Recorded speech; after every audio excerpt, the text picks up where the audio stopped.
the overall topic is Living A Course in Miracles, which I did a book on called Living A Course in Miracles, which I know some of you have read. The topic for this weekend is Eternal Life in A Course in Miracles, which is the title of the newest book, which is really what this is all about, because the way we live it is by discovering what real life is, right? Which is eternal life, which is the only life that there is. Let me do a little experiment. Art, come here. Jacques, come here. Okay. And Shelley, where's Shelley? Which Shelley?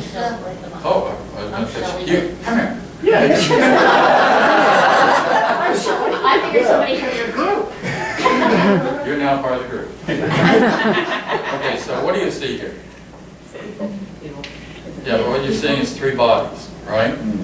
From obviously very different biological, hereditary, DNA backgrounds, right? Think how many millions of years it took to create this. and her, and all very different, right?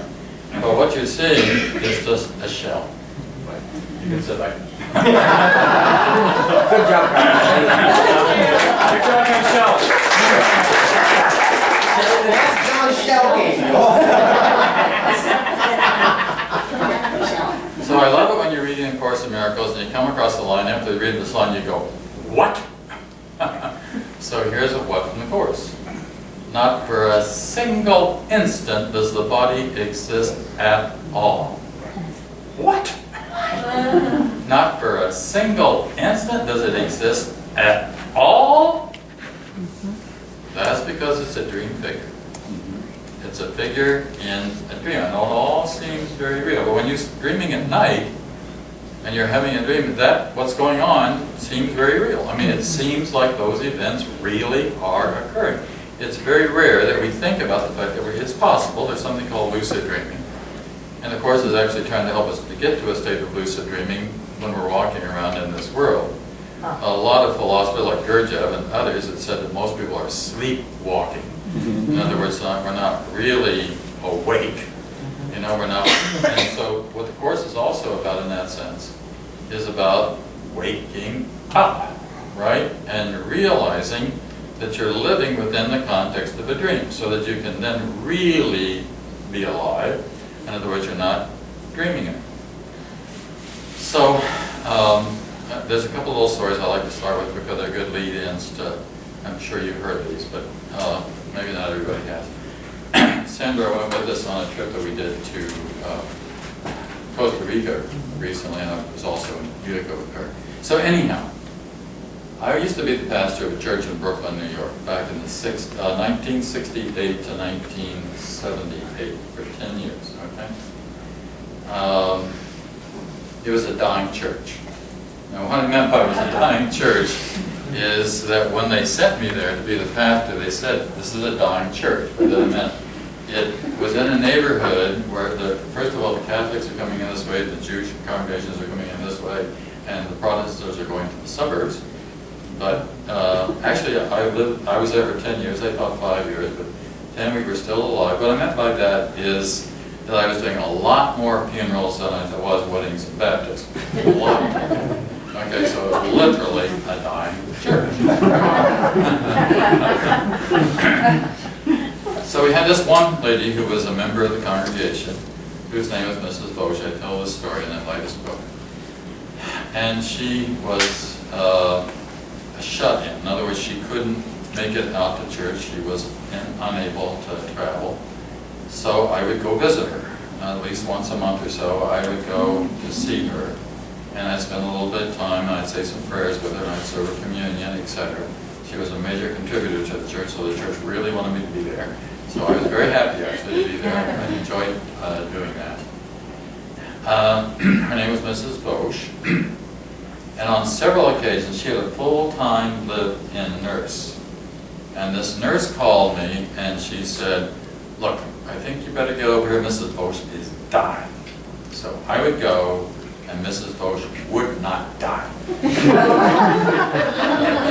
So this must have happened 6 or 7 times. Just wouldn't die.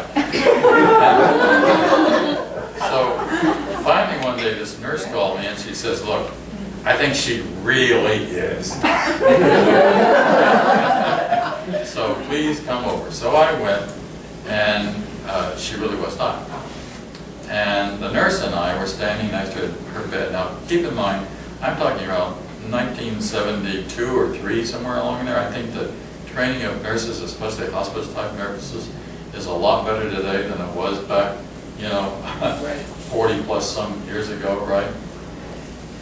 So Mrs. Vosch started to cry, and she was just crying, wasn't saying, just crying. And she started saying, "I want to go home. I want to go home." And this nurse said, "Nonsense, Mrs. Vosch, you are home." Meaning she was in her apartment in Brooklyn. Right. But you know what she meant, and I certainly knew what she meant. She really had it. This body was sick and old and diseased and tired, and she wanted to go home. All right? So I wouldn't have done this, I think, if I'd been a family member. But given the set of circumstances, I said to this nurse, "Would you mind leaving us alone for a moment? I want to say some prayers for Mrs. Vosch." And so the nurse stepped out of the bedroom, closed the door. They have what the Course in Miracles would call a special relationship. Because the minute that nurse stepped out of the room, Mrs. Vosch opened her eyes. They've been closed during the entire time. Now they're open. All right, so there was a power thing going on there. She had lost control in her own house. Somebody else was in charge in her house, right? That's another reason she went out, right? So I just looked at her, and she had this kind of help me look on her face, right? And all I said was, "Mrs. Vosch, you can go home whenever you want to." And a tear started to run down her cheek, and she said, "Thank you." And she closed her eyes and went home. It's like she just needed her pastor to give her permission, And her real home has nothing to do with a physical apartment in a place called Brooklyn. So we all know that that's really, so just look at a few of our famous fairy tales. Where is Dorothy in The Wizard of Oz? Over the Kansas. Yes, all right, she says, well, that's true, she's in Kansas, and she's in her bed, right? Art, would you go throw this thing away? I've actually got the sound, so I'll just go ahead. Yeah, put it in the bag. Now the advertisers are getting you, those are really ads that are coming out, check them, right? So, where is Alice in Alice in Wonderland? Alice in Wonderland. Yeah, where is she? She's in She's sleeping too, she's sleeping. sleeping. Right, she's actually asleep, she's under a tree, she has her head on her sister's lap, and the last thing she sees before her eyes close is a rabbit going down a rabbit hole. Right, so that takes her off into this incredible wonderland, which is what our dreams are like. They're incredible wonderlands. And then Dorothy and the Wizard of Oz, she's off in this incredible world that all seems very real, but it's not a real world at all. Has no reality to it at all. And Sleeping Beauty doesn't exist? Well, we could do Sleeping Beauty. Yeah, I was going to say that too. Actually, there's another one which is a very modern one. It was only written in 1985, which is the Polar Express, right? It's about a boy who's going to the North Pole. But where is he really? He's in his bed, right? He's laying in his bed, and he's sleeping, and he's having a dream, and it's Christmas Eve, and then he's going to wake up, and it's going to be Christmas morning, right? So, I think, by the way, sometimes I think one of the things that may very well happen to us all when we die is that we'll turn to our friends and say, "I just had the weirdest life." And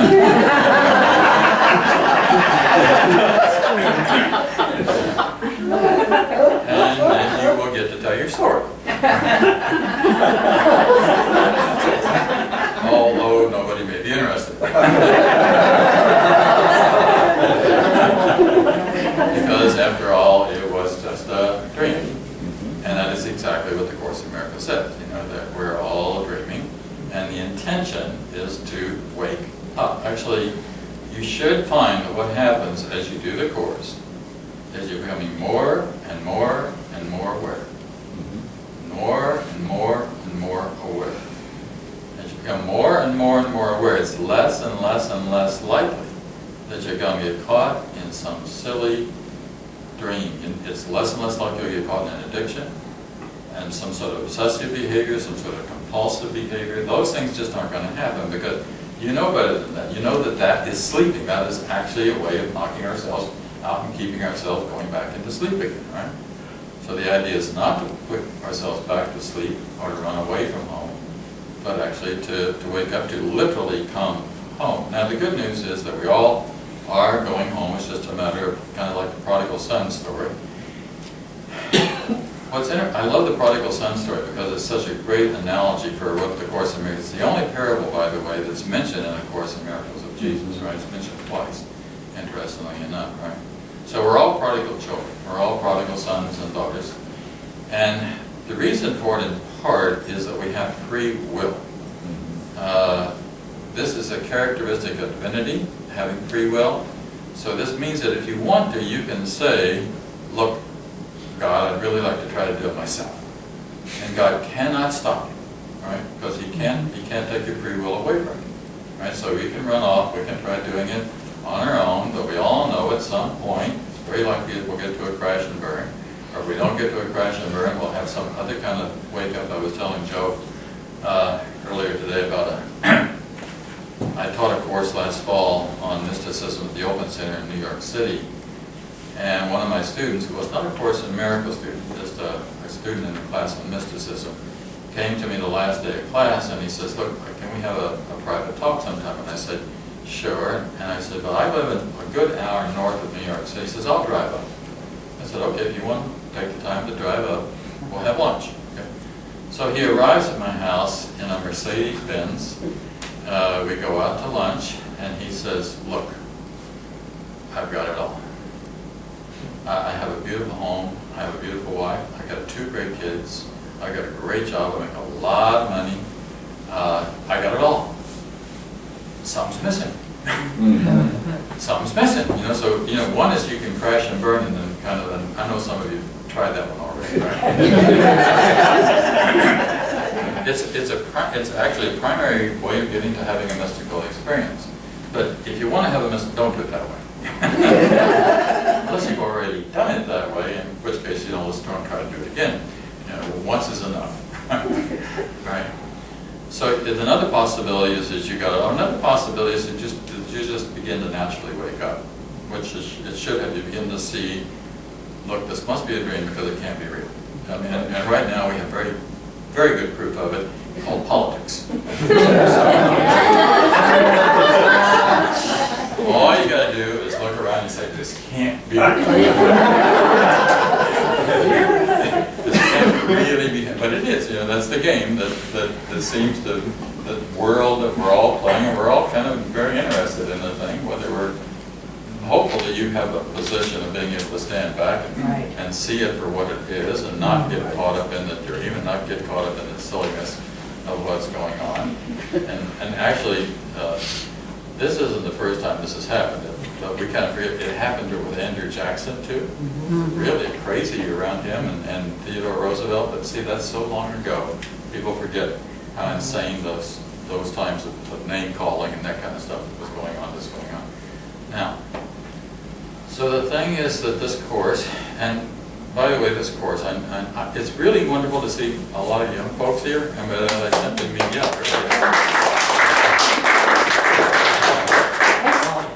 For years, I'm not kidding, for years you weren't seeing anybody younger than 50. That's right. And then for years 40.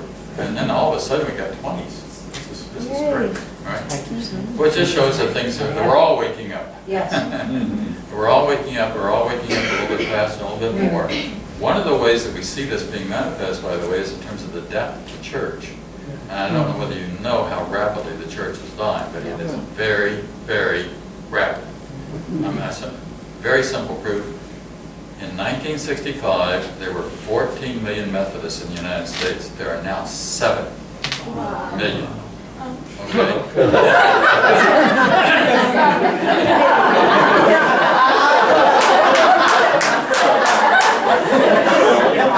Delay on the names. Hey, write it out.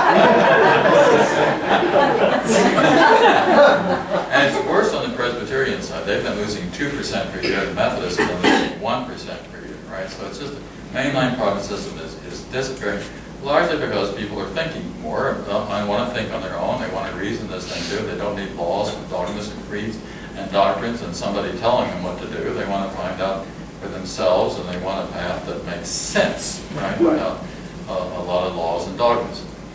So here we go. We have this book that came to us as a gift. I mean, it really is the most incredible gift.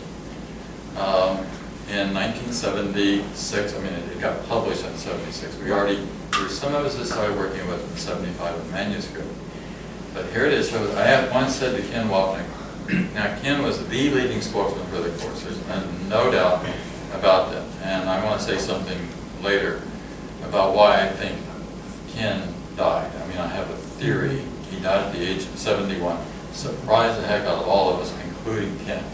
I'm not kidding about that. He thought he was going to live to 90. So he said he thought he would live into his 90s. So it was a surprise all the way around. But I think there's a reason for it that makes sense.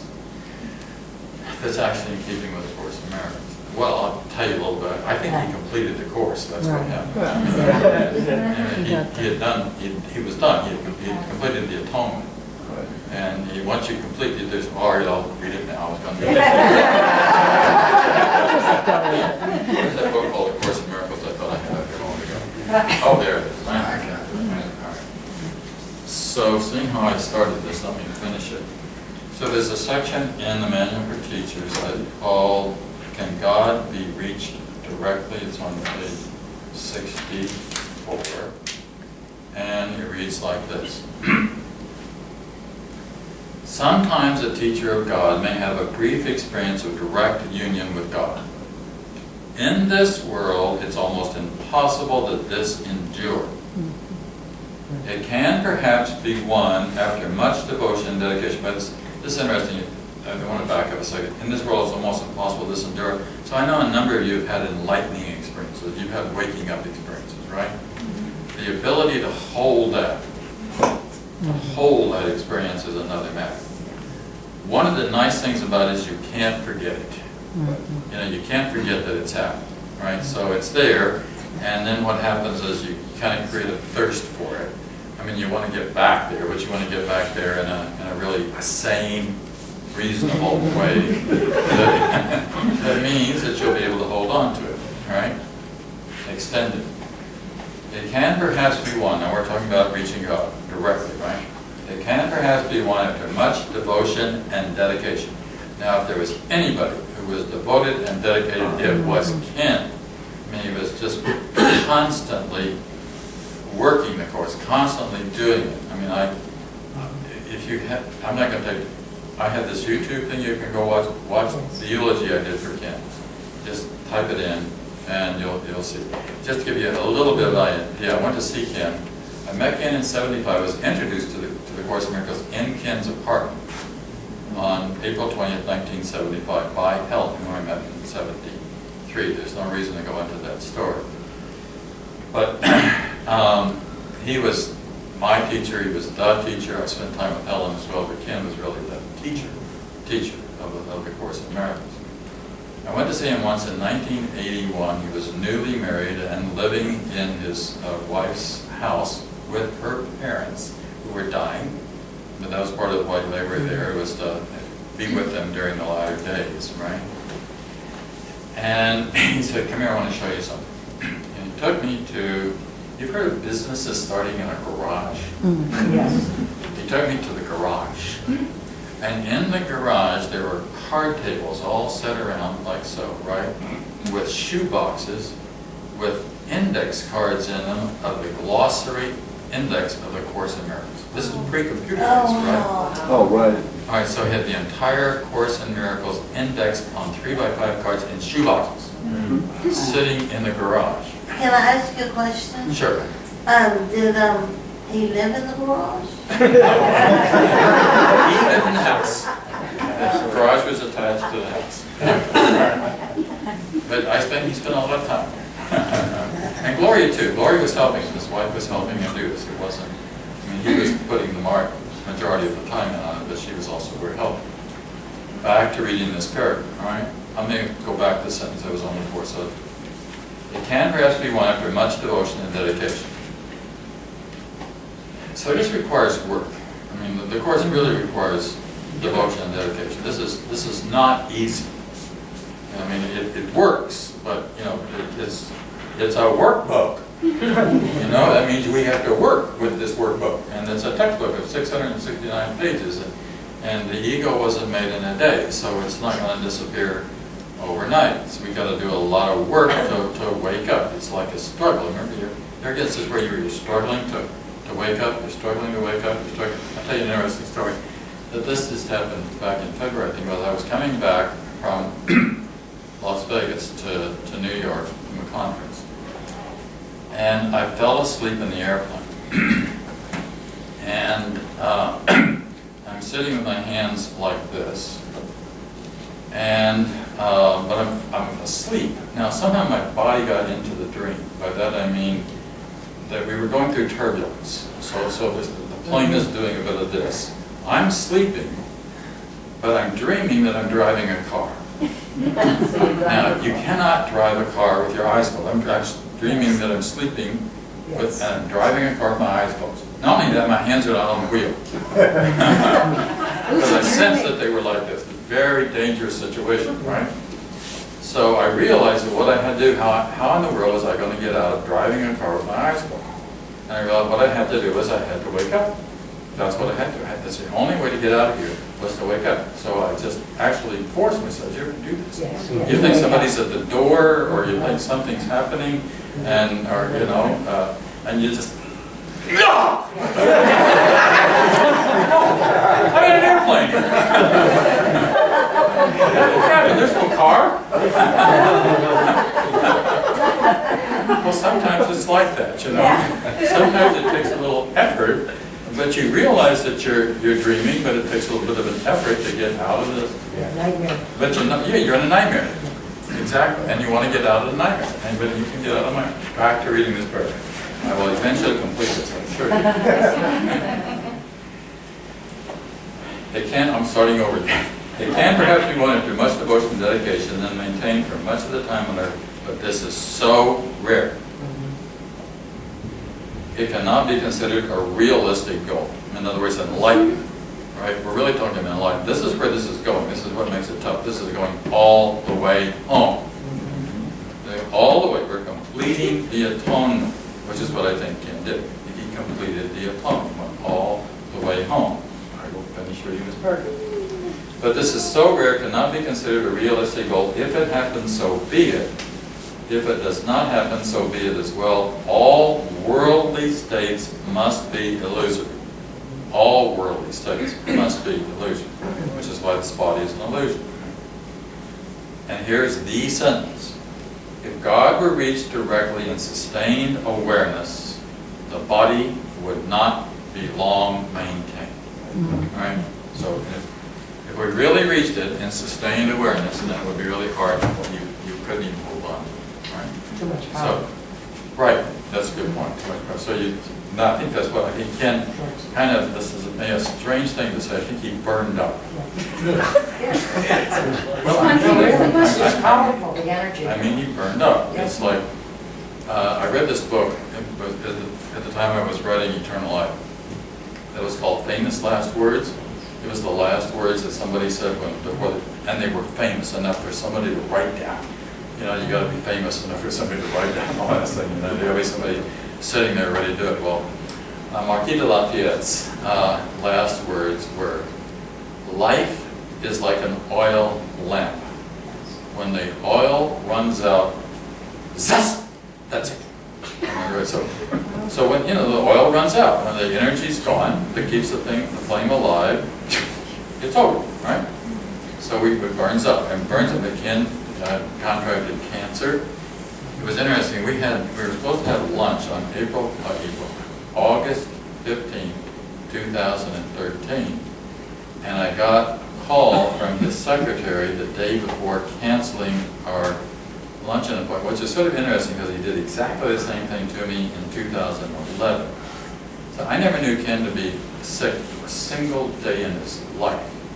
But just like everybody else, he got older. The hair kind of disappeared, and the little hunch in the back, and there was just, just the body itself. He didn't get sick, but the body, all of these bodies, in case you had, are destined to leave. There's no body that makes it beyond 100 or a little bit, maybe more. We can extend it now because of medicine, etc., longer than we ever have before. But they're all going to literally disappear. Of course, the miracle says they're dust or they're ashes, one of the two. So dust or ashes, it's the same thing. It just disappears. In other words, it has no eternal reality within it. Okay. So while it has no eternal reality within it, there is something that does have eternal reality, which is where we're going in just a moment. But to finish this little part. So at some point we all leave, we all step aside, and often I think you want to. You kind of get to the point, you can get to this point, but before you get to the point, I mean, you can sort of see the nonsense of the world. You can actually, like Mrs. Bose, get tired of the body. I want to read you. This is a letter that I got. I opened this in I think it's in the second chapter of this book. I got this letter one day from an older lady who was a subscriber to Miracles Magazine. And I think I can turn to this. Okay. It's right in the beginning of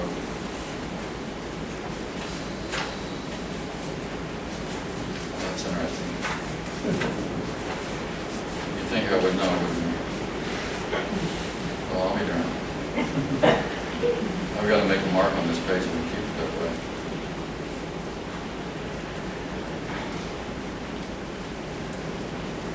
Well, maybe I can. Oh, here it is. It's in the introduction.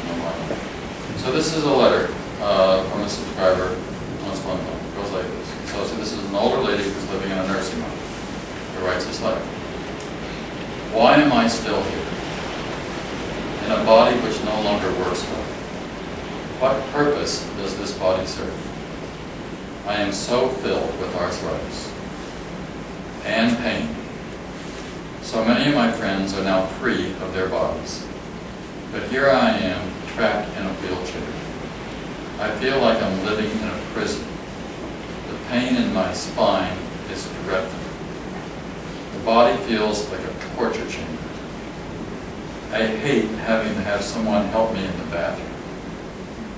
I really don't enjoy being here. I try to be nice to people who take care of me, but my life is of service to no one, and it is costing a fortune to keep me alive.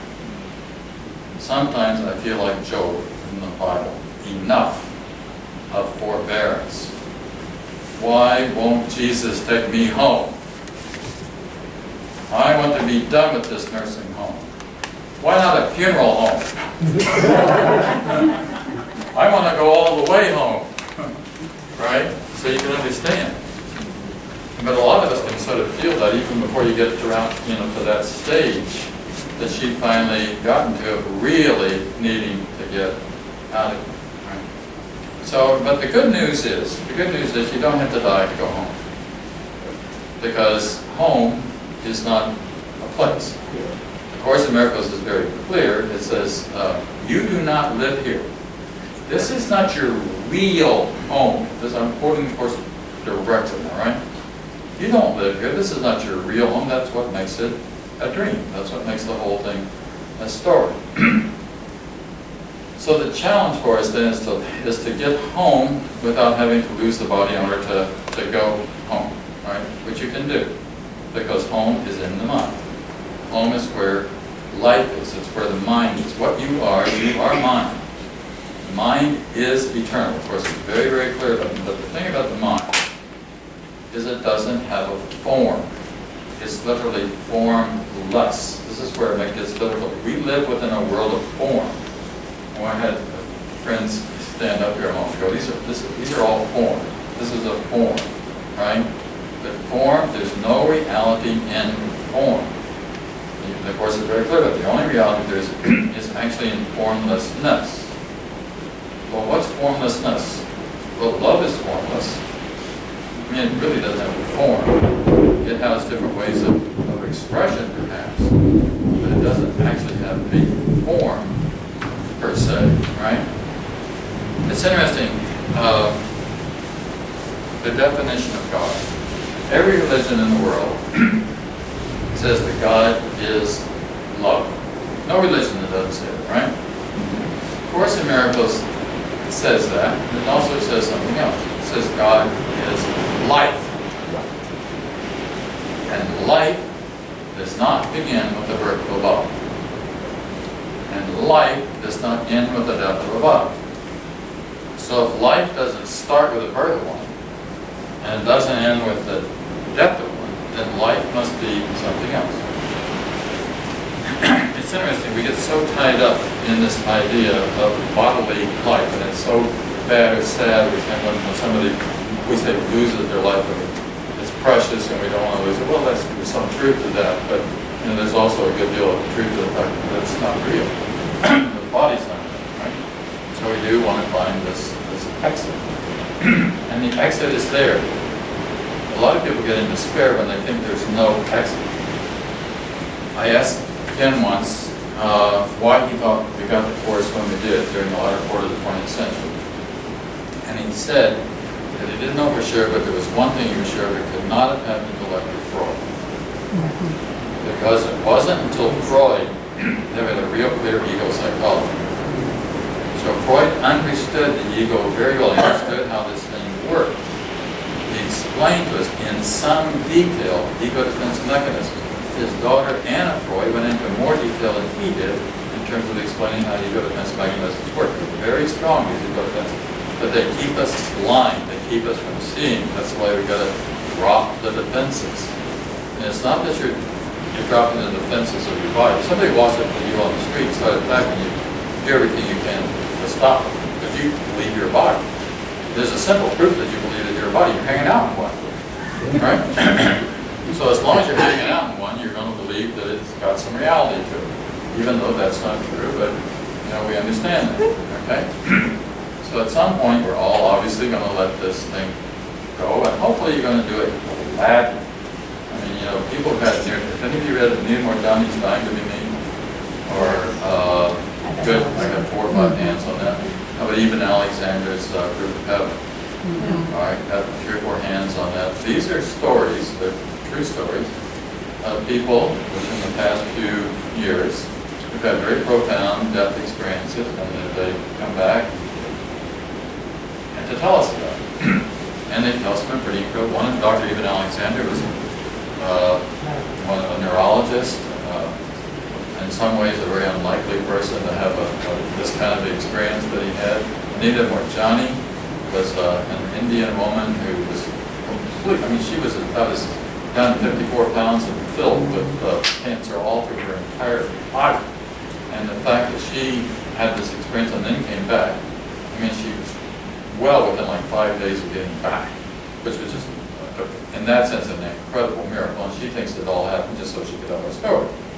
And it's a really an incredible story to listen to it several times. I heard it. So it's possible we can have it. But when people have this, they talk about how wonderful freeing it is not to be weighed down by this heavy. Bodies are heavy. They're actually very heavy. They're actually gross. Well, they are. It actually says that in here. I can show you. Right? Hey, bring it to us.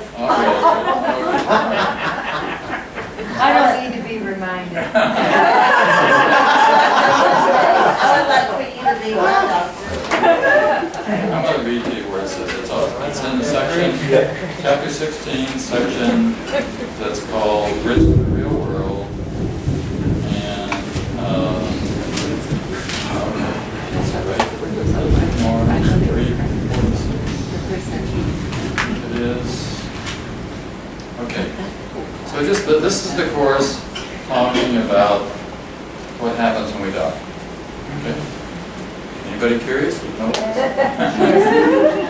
Okay. Across the bridge. So the bridge is an analogy for dying.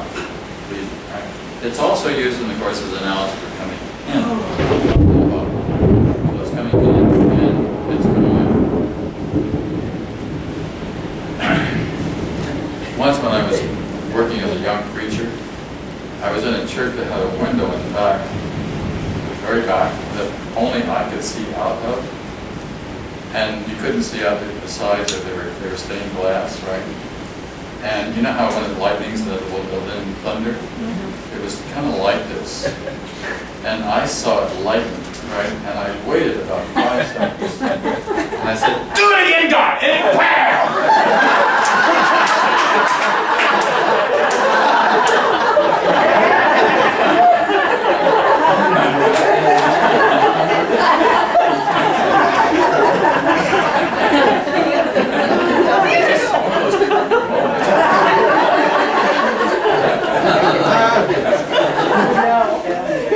Fire and brimstone on it, John. Back to this. Okay. Across the bridge, it's so different. For a time, the body is still seen, but not exclusively as it is seen here.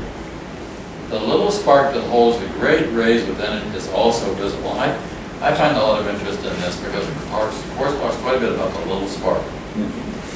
What's exciting about it is probably the best known medieval Christian mystic, Meister Eckhart, who lived 700 years ago, talk about the little spark. So here we got a guy 700 years ago, great mystic, talking about the little spark. Now the little spark shows up again here in the Course in Miracles, right? You're also finding that the spark is It's what? the photon. Oh, that's a good Spark. point. The scientists are so excited about photons because that's the spark. I like it. Okay. The little spark that holds the great ray. Now the great rays, you can think of the little spark as being the soul, and think of the great rays as being God. So it's like, remember when you were did you ever go to Sunday school as a kid, and you had that song, I'm a sunbeam, God made me a sunbeam. Do you remember that? Some of the older folks are remembering it. Right? Well, there was a thing about being a sunbeam. Well, that's kind of like what it is. So like the sunbeam in relationship to the sun. But it's a part of the sun, right? Once you cross the bridge, the value of the body is so diminished in your sight that you will see no need to magnify it at all. For you will realize that the only value the body has is to enable you to bring your brother to the bridge with you and to be released there together. Now let me explain that. We'll get to the ghost wire in a minute. Well, we've got to talk about this lines as we come across. The line again is, the only value the body has is to enable you to bring your brother to the bridge with you and to be released there together. So I want to tell you how you get into heaven. Now this is symbolic, but it's true. Okay, so symbolically speaking, the way you get in is that you are holding on this hand, right? The hand, there's no hand really, of somebody that you're helping, okay? And you're holding on this hand, the hand of somebody who's helping you, okay? Now, I don't know who this is. I can tell you who this is.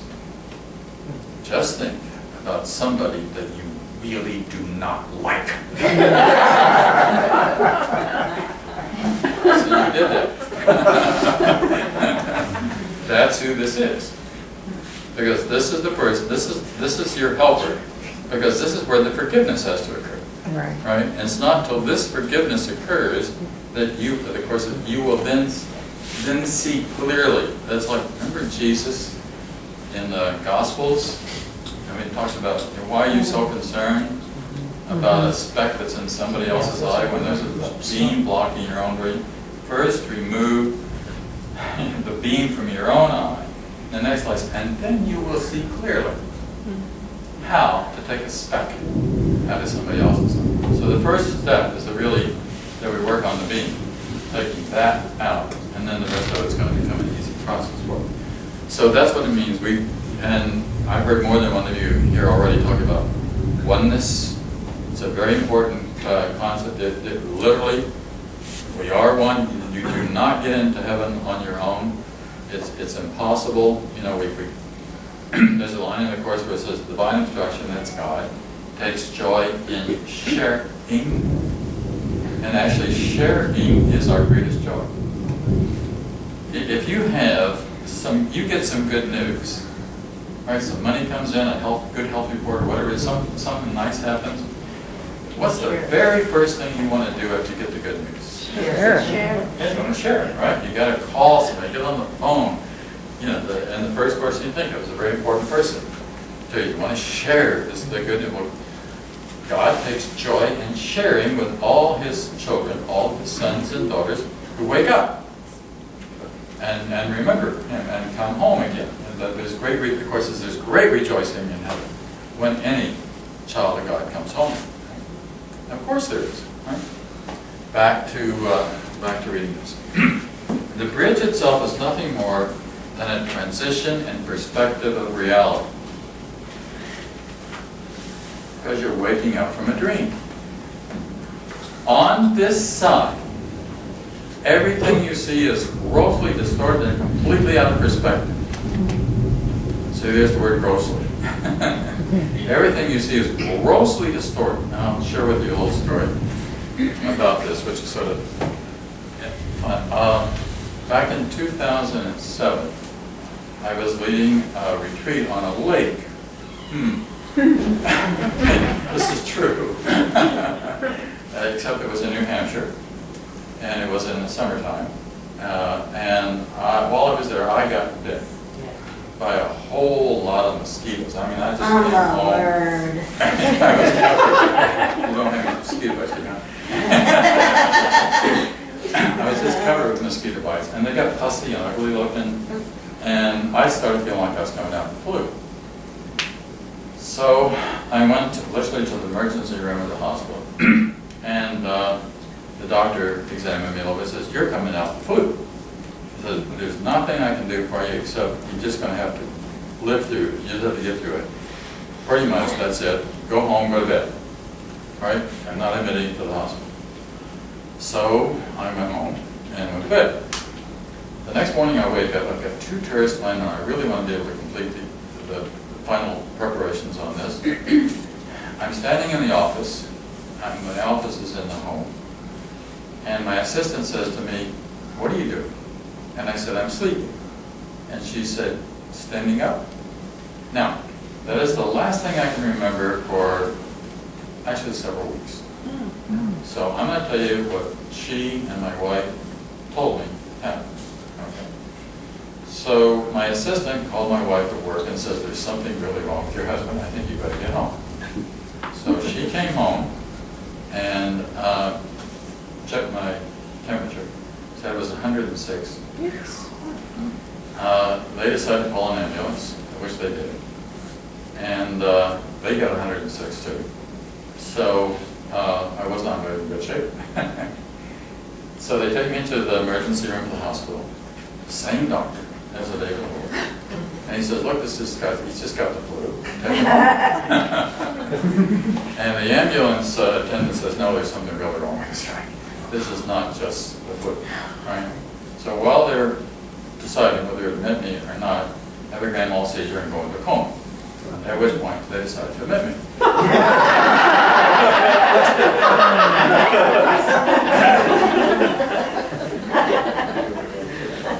So they begin by packing my body in ice. I'm just telling you what I was told happened, right? And I stayed in the coma for quite a while, for several days, about a week. And it was very nice. It was very nice. It's kind of, I only remember a little bit of it, but it was just like, it was just dark and stars. I remember stars all over the place, just stars. But you know, there were lines that connected the stars, which was sort of interesting. It's about all I can remember the whole thing. Well, I woke up about 5-6 days later. I just want to tell you what happened when I woke up. When I woke up, I was by myself. It was late at night. There was a little red light on up over the bed. And the first thing I did, now this is going to sound really profound. The first thing I did was to bring my hand around like this in front of my face and look at my hand. And the first thought that I had that I can remember, the first thought was, that is a hand.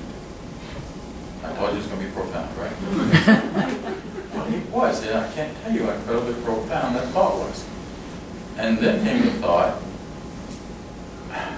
how did I know what the name of that object was? How did I know what the name, this thing had a name. How do I know what the name of this object was? And then I heard this voice say, who wants to know? So like, who's asking the question? That's a very interesting question. Who's asking the question? Very interesting question. Who's asking the question? So that was that. So I won't go on to elaborate that. It took a long time to get back. I mean, it took a long time to get back. I was in the hospital for another week or more after that. I couldn't talk in the beginning. I couldn't verbalize. I mean, I literally, my wife said I laid in the bed and did this for a long time. With my hands and feet. And in a pediatric nursing school, that's what babies do. You know, they and I just became a grandfather in May, and that's what a baby's doing. You know, they're getting this, you know, the head, they're getting muscles, getting it all to work, you know. Time to get this thing into gear, you know, and get it working all right. It's a nice dance, John. So my wife came to see me, and my wife, by the way, has this gorgeous head of red hair, right? She's Irish. And the first words I said, she looks over at me in the bed, and my first words I were able to utter was, will you marry me? Okay. Okay. So, you know, you see when you're out of your head, do it the right way. What did you say? Well, I don't remember what she said. No, what did you say? I said, will you marry me? Oh, I thought you I was meant asking that she was asking. We were already married. I was just Wanted to make sure. I made a little mistake, and I don't understand the mistake. I called her Mary. Her name is Dolores. Oh,